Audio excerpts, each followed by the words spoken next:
এই পথ দিয়ে হেঁটে যাওয়ার সময় হঠাৎ করেই একটি দৃশ্য আমার চোখে পড়ল, যার জন্য এখানে দাঁড়িয়ে যেতে বাধ্য হলাম। এই মুহূর্তে দাঁড়িয়ে আছি একটি গাছের নিচে। আমার পাশে যে গাছটি দেখতে পাচ্ছেন, বলেন তো কিসের গাছ? চিনতে পেরেছেন অনেকেই। এটা হচ্ছে একটা মেহগনি গাছ। অনেক বড় দেখতে পাচ্ছেন। আমি যদি আপনাদেরকে এইভাবে দেখাই, ওয়াও, অনেক বড় একটি গাছ। এখন অনেকে বলতে পারেন যে ভাই, কি বলতে চাচ্ছেন?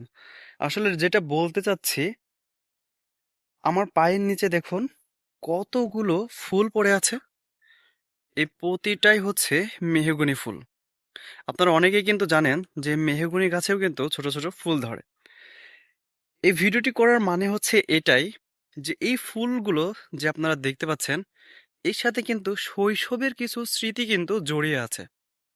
আপনারা যারা গ্রামে বসবাস করেছেন, তারা কিন্তু এই ফুলের সাথে পরিচিত, এবং এই ফুলের ব্যবহার কিন্তু আপনারাও করেছেন। কিভাবে করেছেন? এই ফুলের ভিতর থেকে কিন্তু দেখতে পাচ্ছেন যে লাল অংশটা আছে, এটা কিন্তু রঙের মতো ব্যবহার করা যায়। এটাতে দিয়ে কাগজের উপরে, পেপারের উপরে রং করা হয়। বিভিন্ন ফুলের ছবি আঁকানোর পরে, ফলের ছবি আঁকানোর পরে এই ফুলের ভেতরকার এই লাল অংশটা দিয়ে মানে রং করা হতো। এটা কে কে করেছেন আমি জানি না, কিন্তু যারা করেছেন অবশ্যই কমেন্টে বলবেন। পার্সোনালি আমি করেছি। আমি ছোটবেলায় এর রং দিয়ে খাতাতে লিখতাম, নাম লিখতাম, ফুলের, ফলের, পশু পাখির ছবি আঁকিয়ে সেখানে রং করতাম এই ফুল দিয়ে। কারণ আমার বাসা বাড়ির পাশেও কিন্তু এই মেহগনি গাছ আছে। আর এখন যে মৌসুমটা চলছে, এই মৌসুমে কিন্তু গাছে নতুন পাতা আসার পাশাপাশি ফুল আসে। আর যখন ঝোড়ো হাওয়া বয়, তখন ঝিরঝির ঝিরঝির করে এই ফুলগুলা নিচের দিকে পড়ে বৃষ্টির মতো।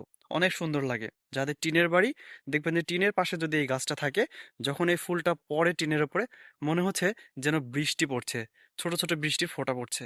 দুর্দান্ত। ভিডিওটা এজন্যই করলাম যে আমার এই চারপাশ জুড়ে শুধু এই ফুল পড়ে আছে সুন্দরভাবে।